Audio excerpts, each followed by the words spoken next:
3 days ago, my roommate's sister showed up at our door with 2 suitcases and 0 warning. She took over our couch like she owned the place. Then came the worst part. There was nowhere else for me to sleep. So there I was, sharing a bed with the most infuriating woman I'd ever met. What I didn't know was that this nightmare was about to become the best thing that ever happened to me. This is the story of how arrogance and stubbornness led to something neither of us saw coming. You're impossible. You're insufferable. Beat. But maybe that's exactly what I needed. Before we continue, subscribe to the channel and watch new videos every day. The rain hammered against the windows of our cramped 2-bedroom apartment in Manhattan, like it had a personal vendetta. I was curled up on the couch with a cup of chamomile tea, finally enjoying a Friday night to myself, when my roommate Sarah burst through the door, her blonde hair soaked, her expression apologetic in that way that meant trouble. "Ivy, I need to ask you something," she said, already knowing the answer would be no. "No," I replied, not even looking up from my book. "You don't even know what I'm going to say." "Doesn't matter. The answer is still no." But Sarah had always been persistent. She'd been my roommate for 3 years, ever since we'd met at a networking event, and realized we both needed affordable housing in a city that seemed designed to bankrupt us. She was a graphic designer with a heart too big for her own good, and that was exactly why I knew I was about to lose this argument. "My sister Audrey is in a really bad situation," Sarah began, sitting down beside me and stealing my tea. "Her apartment flooded. The landlord is being a nightmare about repairs, and she has nowhere to go. Just for a few days. Maybe a week. 2 weeks, tops." I finally looked at her. "Sarah, no. Absolutely not. Your sister hates me." "She doesn't hate you. She called me aggressively ordinary at Thanksgiving." "That was 2 years ago." "Exactly. She's had 2 years to apologize, and she hasn't." But even as I said it, I knew how this would end. Sarah had already made the decision. She was just giving me the courtesy of a conversation. By the time Audrey arrived that evening, I'd already resigned myself to whatever chaos was about to unfold. Audrey walked in like she was entering a 5-star hotel, not a cramped Manhattan apartment where the radiator clanked like a dying animal and the kitchen sink had a permanent drip. She was tall, impeccably dressed in a cream-colored coat that probably cost more than my monthly rent, her dark hair swept back in a style that screamed, "I've never had a bad day in my life." Her eyes, sharp, intelligent, and utterly unimpressed, scanned our living room like she was assessing property value. "This is cozy," she said, which in Audrey speak meant, "I'm suffering." "It's home," I replied, my voice tight. She didn't respond, just rolled her suitcase toward the living room and claimed the couch like a general claiming territory. Sarah shot me an apologetic look that said, "I'm sorry, but also, please be nice." That first night, I lay in bed listening to Audrey moving around in the living room, the sound of her unpacking, the faint glow of her phone screen visible under the bedroom door. I told myself this would be fine. A few days, maybe a week. I could survive anything for a week. I had no idea how wrong I was. The next morning, I discovered that Audrey's presence had already begun to reshape our apartment. She'd reorganized the kitchen, moving my coffee to a less convenient shelf and replacing it with her expensive single-origin beans. She'd rearranged the living room furniture to create a more functional space, which meant my favorite reading corner was now obscured by her designer luggage. She'd even left a passive-aggressive note on the bathroom mirror. "Please ensure the shower is cleaned after use. Some of us have standards." I wanted to hate her. I really did. But there was something almost impressive about her audacity. By Wednesday, the apartment had become a war zone of subtle hostilities. Audrey would leave dishes in the sink with a sticky note. "Darling, I'm sure you'll find time to wash these. I'd respond by accidentally using her expensive face cream. She'd turn the thermostat down to Arctic levels. I'd crank it up to tropical. We moved around each other like dancers in a choreographed battle, each move calculated, each word dripping with barely concealed disdain. Sarah tried to keep the peace, but even she was running out of diplomatic solutions. By Friday, a week into Audrey's stay, the tension had become suffocating. That's when the pipe burst. It was midnight when we heard the sound. A violent crack, followed by the unmistakable rush of water. Sarah screamed. I ran to the living room to find water pouring from the ceiling, destroying the couch, soaking everything in its path. The landlord's emergency line was useless. They promised someone would come sometime tomorrow, which in New York landlord speak meant never. Sarah looked at the destroyed couch, then at me, then at Audrey, who stood in the doorway in an expensive silk robe, her perfect composure finally cracking. "The couch is destroyed," Sarah whispered. "Where am I supposed to sleep?" Audrey asked, her voice small in a way I'd never heard before. I looked at my bed, my small, single bed in my small, single room. I looked at Audrey's face, which had lost its armor of superiority and revealed something vulnerable underneath. I looked at Sarah, who was silently pleading with me. "You can take my bed," I heard myself say. "I'll sleep on the air mattress." "Absolutely not," Audrey said immediately. "I'm not displacing you in your own home." "The air mattress will be fine," I insisted, already regretting the offer. "Then we'll share the bed," Audrey said, and the words hung in the air between us like a challenge. "It's the only logical solution. We're both adults. We can manage one night." "One night," she'd said. Neither of us knew it would be so much more than that. The first night sharing a bed with Audrey was awkward in ways I hadn't anticipated. I'd prepared myself for her criticism of my apartment, my job, my life choices, all the things she'd made subtle digs about over the years.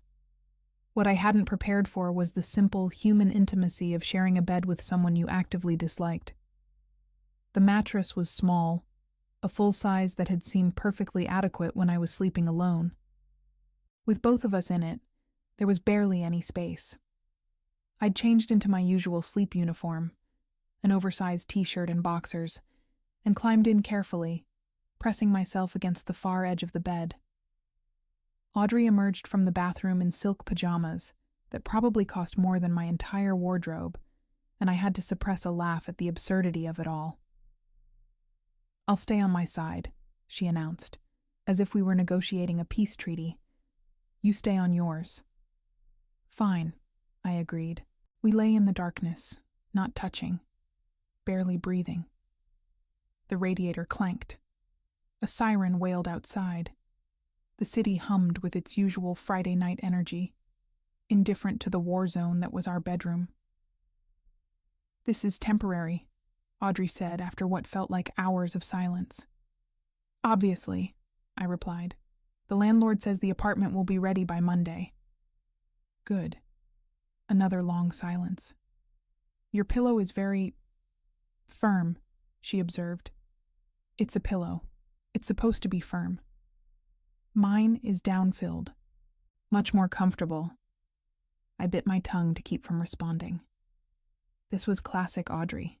Even in the middle of a crisis, she couldn't help but make everything about how superior her choices were. But then something unexpected happened. Around 3 a.m, I woke to find that we'd somehow migrated toward the center of the bed. Audrey's back was against my chest, her dark hair spread across my pillow, and my arm was wrapped around her waist. It was the most natural, comfortable position, and I froze, terrified that any movement would wake her and shatter the moment. I lay there in the darkness, acutely aware of every point where our bodies touched. Her breathing was steady and deep. She smelled like expensive perfume and something else, something warm and human that didn't match the carefully curated image she presented to the world. When she woke in the morning, she didn't mention it.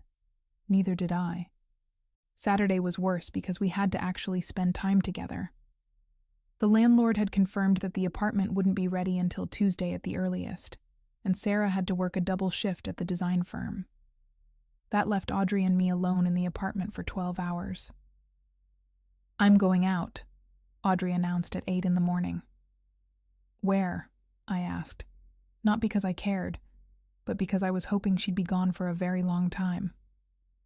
"Shopping. There's a sale at Saks." Of course there was. She left at 9 and returned at 6, laden with bags. I'd spent the day doing laundry, cleaning the apartment, and trying very hard not to think about how she'd felt against me in the darkness. By the time she returned, I'd worked myself into a state of irritation that had nothing to do with her shopping habits and everything to do with my own confusing feelings. "You're in a mood," she observed, setting her bags down with the careful precision of someone handling priceless artifacts. "I'm not in a mood." "You're definitely in a mood. Your jaw is clenched. You've been aggressively reorganizing the bookshelf for the past hour." "How would you know? You weren't here." "I have eyes, and I'm observant." She paused, studying me. "What's wrong?" "Nothing's wrong. I just think it's inconsiderate to spend the day shopping when you're essentially homeless." The words came out harsher than I intended, and I watched her face shift. The armor came back up, but not before I caught a glimpse of something that looked like hurt. "I see," she said coolly. "So my presence here is a burden, and now my coping mechanisms are also a problem." "That's not what I said." "It's what you meant." She turned away, heading toward the bedroom. "I'll make arrangements to stay elsewhere. This was clearly a mistake." I should have let her go. I should have agreed that yes, this was a mistake, and we'd both be better off apart. But instead, I found myself following her into the bedroom, watching as she began pulling clothes from the closet with sharp, angry movements. "Audrey, wait." "No, you're right. I'm inconsiderate. I'm arrogant. I'm everything you've always thought I was. I don't need to inflict myself on you any longer. That's not fair." She whirled around, her eyes flashing. "Fair? You want to talk about fair?" I've been trying to be gracious about this situation, trying not to make things worse for Sarah, trying to respect your space even though I'm clearly not welcome here. And you still find ways to make me feel like I'm doing something wrong. "You are doing something wrong," I said, and immediately regretted it. "I mean, you're not. That came out wrong." "Then what did you mean?" I took a breath, trying to find the right words. "I meant that you're not dealing with what's actually happening. Your apartment flooded. You lost everything. And instead of processing that, you're shopping and pretending everything's fine." She stared at me for a long moment, and I watched the anger drain from her face, replaced by something raw and honest. "I lost everything," she repeated quietly. "My apartment, my things, my sense of control. The only way I know how to handle that is to keep moving, keep doing, keep pretending. Because if I stop, if I actually think about what happened, I'm going to fall apart. And I don't fall apart. I don't do vulnerability." The admission hung in the air between us, and suddenly I understood. All the arrogance, all the superiority, all the passive-aggressive comments, they were armor. Just like my sarcasm and my defensiveness were armor. "I'm sorry," I said. "I shouldn't have said that." "No, you were right. I am being avoidant." She sat down on the edge of the bed, suddenly looking exhausted. "I'm scared, Ivy. I'm terrified. And I don't know how to be scared in front of other people." I sat down beside her, careful not to touch her. "You're doing it right now. Only because you called me out. Maybe that's what you needed." We sat in silence for a while, the anger dissipating, replaced by something more complicated. That night, when we got into bed, there was no awkward distance. We naturally gravitated toward each other. And this time, when she pressed her back against my chest and my arm wrapped around her, neither of us pretended it was accidental. "Thank you," she whispered into the darkness. "For what?" "For not letting me run away." I pressed my face into her hair, breathing in that warm, human scent that was becoming increasingly familiar. "You're welcome." By Sunday, the dynamic had shifted entirely. We still argued. That hadn't changed. But the arguments had lost their edge. When she criticized my coffee-making skills, I didn't take it personally. I asked her to teach me how to make it properly. When I made a sarcastic comment about her expensive skincare routine, she laughed instead of retreating into coldness. Sarah noticed immediately when she came home Sunday evening. "What happened?" she asked, looking between us suspiciously. "You're being nice to each other." "We're not being nice," Audrey said. "We're being civil." "It's an improvement," I added. But it was more than that, and we both knew it. Something had shifted in the darkness of that bed, in the vulnerability of shared space, in the slow dismantling of the walls we'd both built so carefully. Monday morning, the landlord called. The apartment would be ready by Wednesday. Audrey would be able to move back in 3 days. Neither of us mentioned it. By Monday night, sharing a bed had become the most natural thing in the world. We'd developed a rhythm. I'd come home from work, we'd order dinner, we'd talk until late, and then we'd lie in the darkness and say things we'd never say in daylight. It started small. Audrey told me about her job in corporate law, how she'd built her entire identity around being the smartest person in the room, the most put together, the most successful. She'd done it because her parents had always compared her to Sarah, who was creative but impractical, and Audrey had decided early on that she would be the opposite: practical, ambitious, untouchable. "I think I forgot how to be anything else," she admitted, her voice small in the darkness. "I forgot how to be soft, how to ask for help, how to admit when I'm scared or lonely or just tired of performing." I listened, my fingers absently tracing patterns on her arm. "You don't have to perform with me." "I know. That's what terrifies me." On Tuesday, she told me about her last relationship, a woman named Claire who'd wanted Audrey to be less ambitious, less driven, less herself. Audrey had tried for a while, but it had felt like slowly suffocating. "I think I chose someone who would never really see me," Audrey said, "because if she didn't see me, she couldn't leave me. But she left anyway." "Her loss," I said, and meant it. That night, she turned to face me in the darkness, and I could feel her eyes on me even though I couldn't see them. "Tell me something true," she said. "Something you've never told anyone." I thought about it. I'm terrified that I'm going to wake up one day and realize I've wasted my entire life. That I'll be 40, still working at the same nonprofit, still living in this apartment, still alone. That I chose safety over passion, and by the time I realize it, it'll be too late to change. "You're not going to be alone," Audrey said. "You don't know that.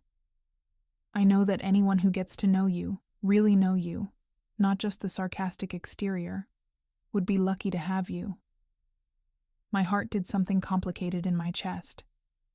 "Is that what's happening here? Are you getting to know me?" "Yes," she said simply, "and I like what I'm finding." Wednesday arrived too quickly.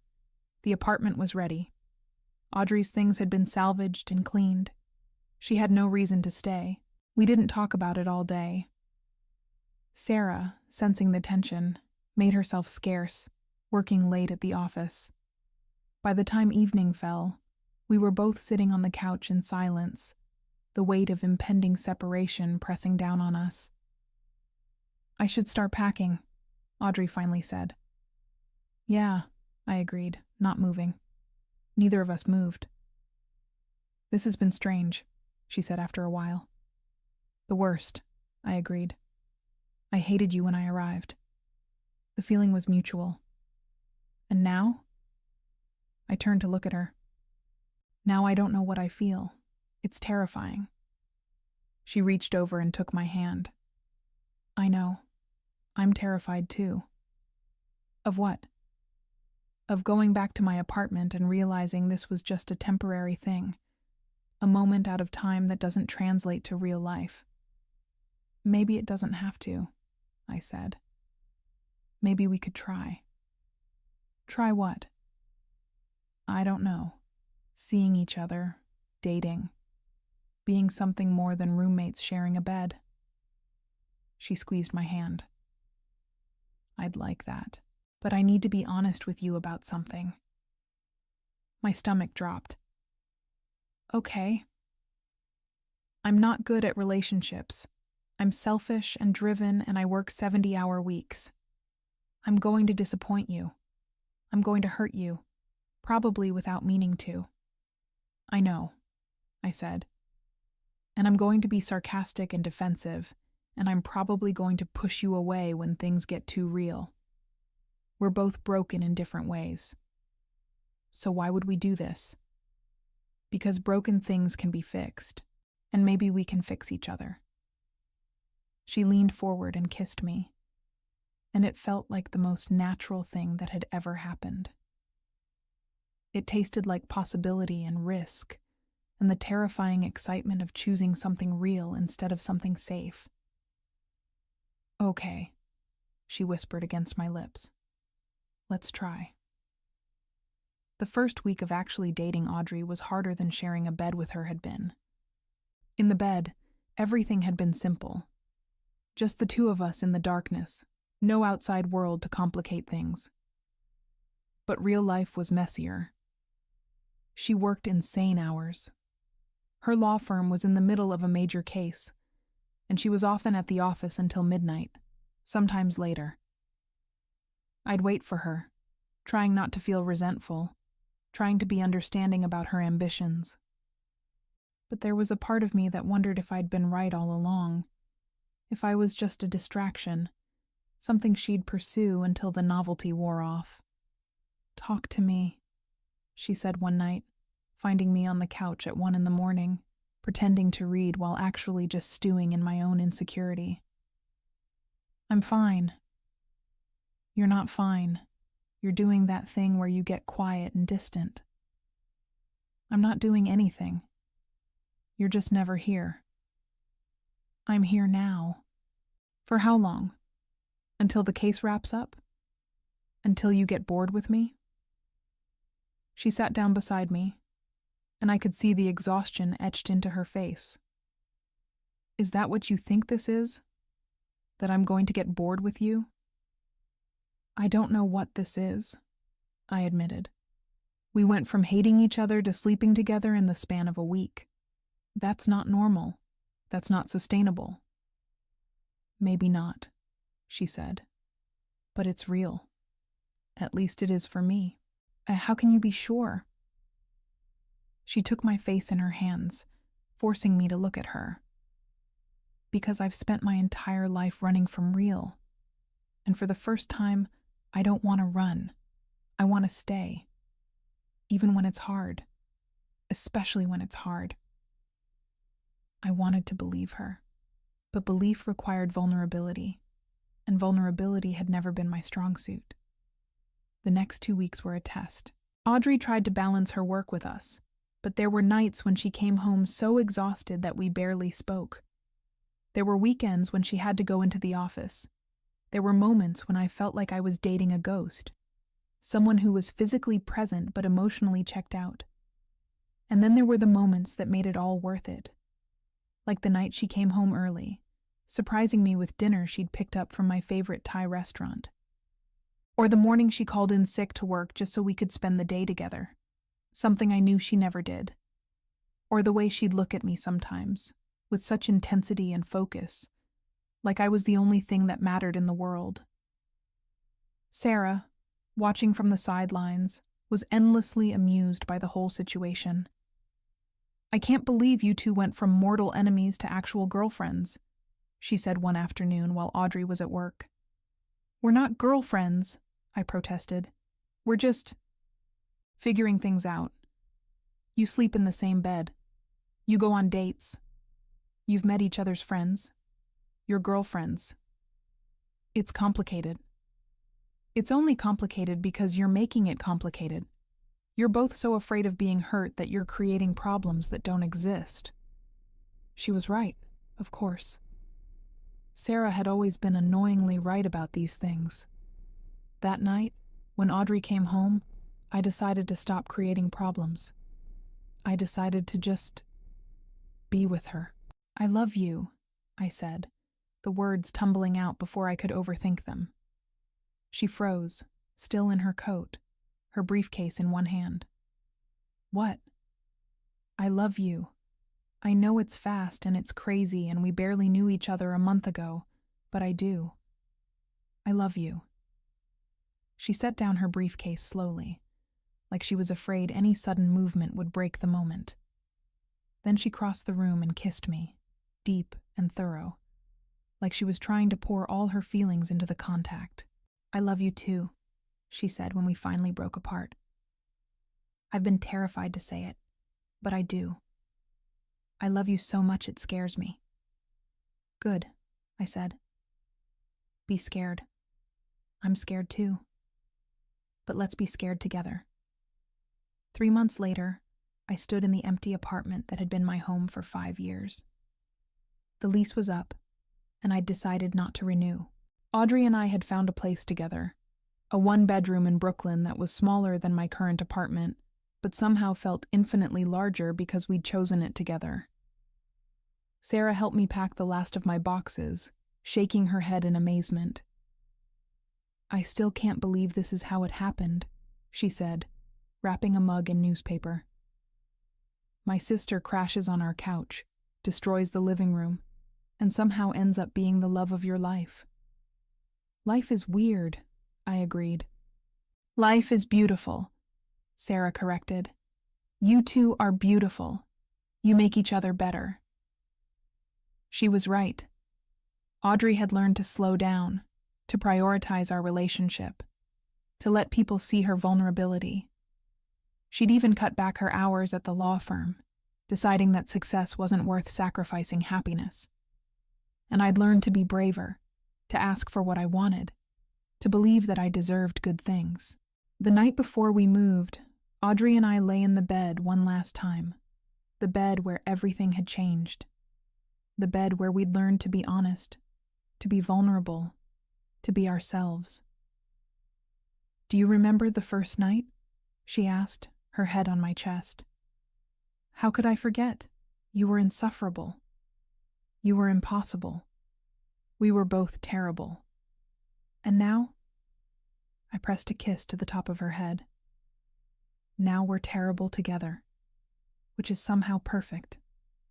She laughed, that real, unguarded laugh that I'd learned to treasure. "I never thought I'd be happy like this. I thought happiness required perfection, success, having everything figured out. And now? Now I know that happiness is just this. You. Us. The mess of it all." The next morning, we loaded the last of the boxes into the moving truck. As I took one final look at the apartment, I thought about how a single moment, a pipe bursting, a couch being destroyed, a forced proximity, had changed everything. If that pipe hadn't burst, I might never have known Audrey. I might have spent the rest of my life thinking she was exactly who she pretended to be, never realizing that underneath all that armor was someone beautiful and broken and real. Our new apartment was small, but filled with light. We decorated it together, compromising between her expensive taste and my practical sensibility. It was a reflection of us, a blend of who we'd been and who we were becoming. That first night, lying in our new bed, Audrey turned to me and smiled.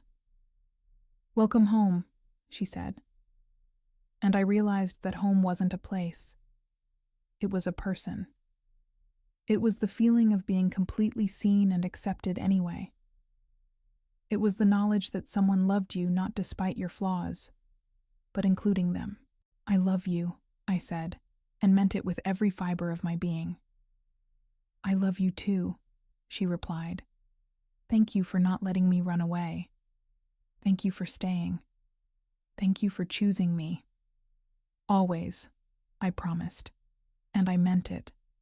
Through the good days and the hard days, through the arguments and the reconciliations, through all the messy, beautiful complexity of building a life with someone, I would always choose her. Because sometimes the person who irritates you most is the person you're meant to love most. Sometimes the worst situations lead to the best outcomes. And sometimes all it takes is one moment of forced proximity to change your entire life. Thank you so much for listening to this story until the very end. Your presence here means the world to us. Before you go, I want to leave you with a piece of advice that Ivy and Audrey learned the hard way. Don't be afraid of the people who challenge you. Sometimes the person who irritates you most is exactly who you need to become who you're meant to be. Love isn't always about finding someone easy. It's about finding someone worth fighting for. If you enjoyed this story, please subscribe to the channel. Your support helps us continue creating these beautiful narratives that touch hearts and inspire souls. Leave a comment below telling us which city you're watching from. We'd love to know how far this story is reaching. Thank you for being part of this journey with us. May you find your own Audrey, your own moment of unexpected connection, your own reason to believe in love. God bless you all, and we'll see you in the next story.